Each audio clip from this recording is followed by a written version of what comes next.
Hi friends, welcome to my channel. This is Sandy and this is my retirement daydream. Today I'm going to be talking about what's going on in my town. It's also something that's been going on across the country and it is scaring me to death. In 2022, it was pretty much right after COVID.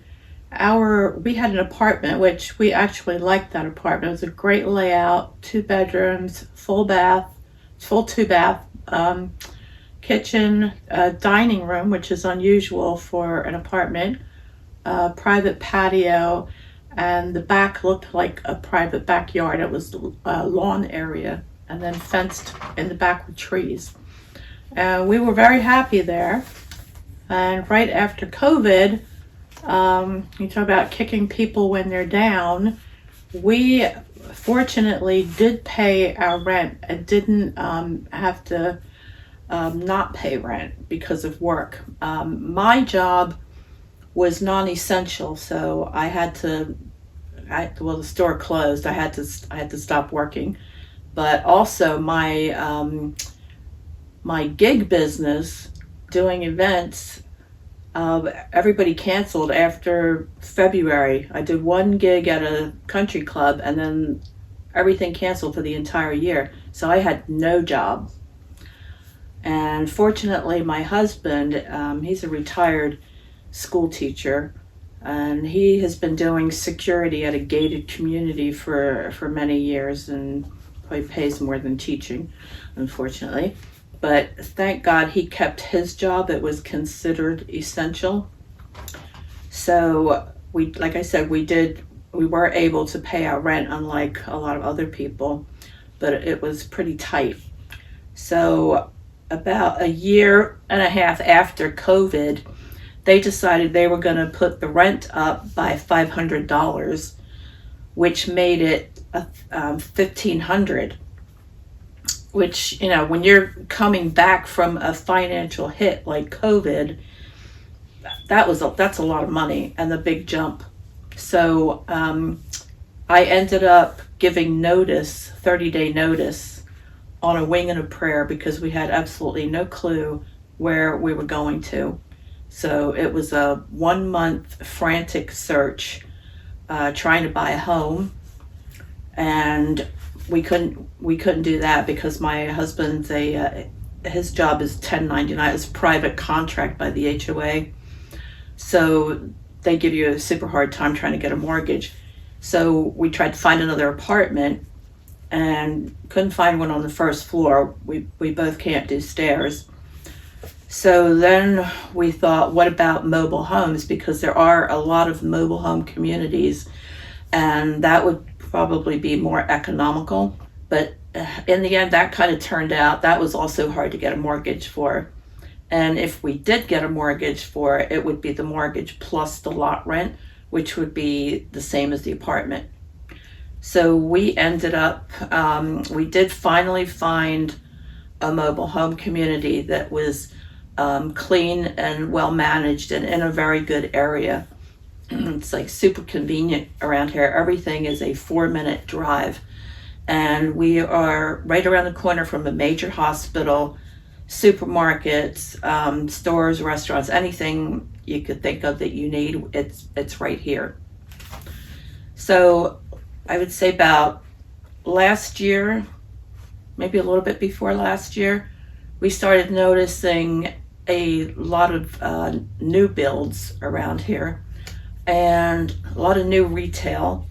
And then all of a sudden there are these giant signs, real estate signs everywhere. You could drive, I would say, 5 or 10 miles in any direction, and all you see is for sale, sold, available everywhere. So right now, I could actually walk there if my knee worked. There's a cross street between one main street, and then that next street is also a main street that goes into town. They have closed that street off and they're building some kind of new development, but there is a mobile home community right there. that they've been dismantling, and right now they're putting in infrastructure for this new housing development that's across the street. And that housing development is going to have townhouses, apartments, parks, walkways, and probably more retail. So I got curious and I looked up. I'm like, real estate is not doing this well. It can't be. And turns out my suspicions were right. It's a private equity group or groups buying up every empty land, every property in town. So that's what's got me scared to death because, like I said, these equity groups are going across the country and buying up mobile home communities and displacing people. And we paid cash for our house. I mean, that was all the money we had. So we don't have any options to go anywhere else. And this being a double wide, and I think it's 1998, the way they move double wides, they have to separate them and then hook them up as single wides to transport them. And the cost of transporting a mobile home is between $10,000 and $20,000. And then you have to find either another mobile home park that will accept it, or you have to buy a piece of land.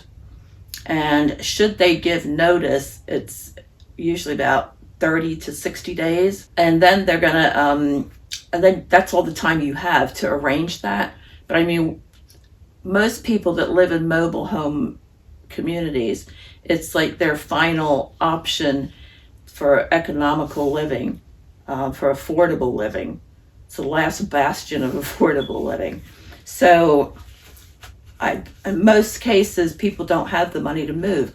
So you're either trapped and your lot rent will be doubled or tripled, and you'll end up getting evicted when you can't afford it, or you have to lose your house or walk away from it because they don't compensate you for your house. They buy the land. So legally, and I don't know why this is legal because it's really harsh. Legally, they're buying the land. They are not buying the homes. So if they buy it, that's your problem. You have to figure out a way to get out of here. So we are planning to, we are actively looking. We're trying to see if we can find maybe just an acre of land, and it would be rural, not really remote, but out of the city limit far enough where there's not a lot of sprawl going on. And we've been looking online. People are buying large sheds and converting them to tiny homes. And that would be the most affordable thing for us at this point. And what I'm counting on, and like I said, a lot of prayers on this. What I'm counting on, I did land a couple of really big accounts this year that are about $11,000 or more each. And I'm hoping by the end of the summer, because I've only just got started, it gets busy in the fall, more so than the summer. And I'm counting on using that money to try to go ahead with this plan and pray that it works out. I haven't been given any notice yet of anything going on, but like I said, this is like just down the street from us, and I feel like we might be next. So I want to be prepared to some point. I do have family that I could stay with, but right now I'm thinking of selling off a lot of things that I don't need in the house, which is something I wanted to do anyway. So like just to, make some extra money and also declutter, like get rid of things. I just have a lot of stuff. When we first moved here, because we moved so quickly, we didn't have time to get rid of things. And then I also have a storage unit that has some extra things, a lot of clothes that I don't need, don't wear, and art supplies and things for the business. But definitely can go through some things and get rid of them. But that's the plan for now. And I don't know if anybody else is going through this or might be going through this. I'd really appreciate any suggestions, or you sharing, your issues with it, or what you're doing, what your plans are, or even your opinions about it. That would be great. So that's all I have for today. And I'll be talking to you again next week. All right, bye. Don't forget to like and subscribe.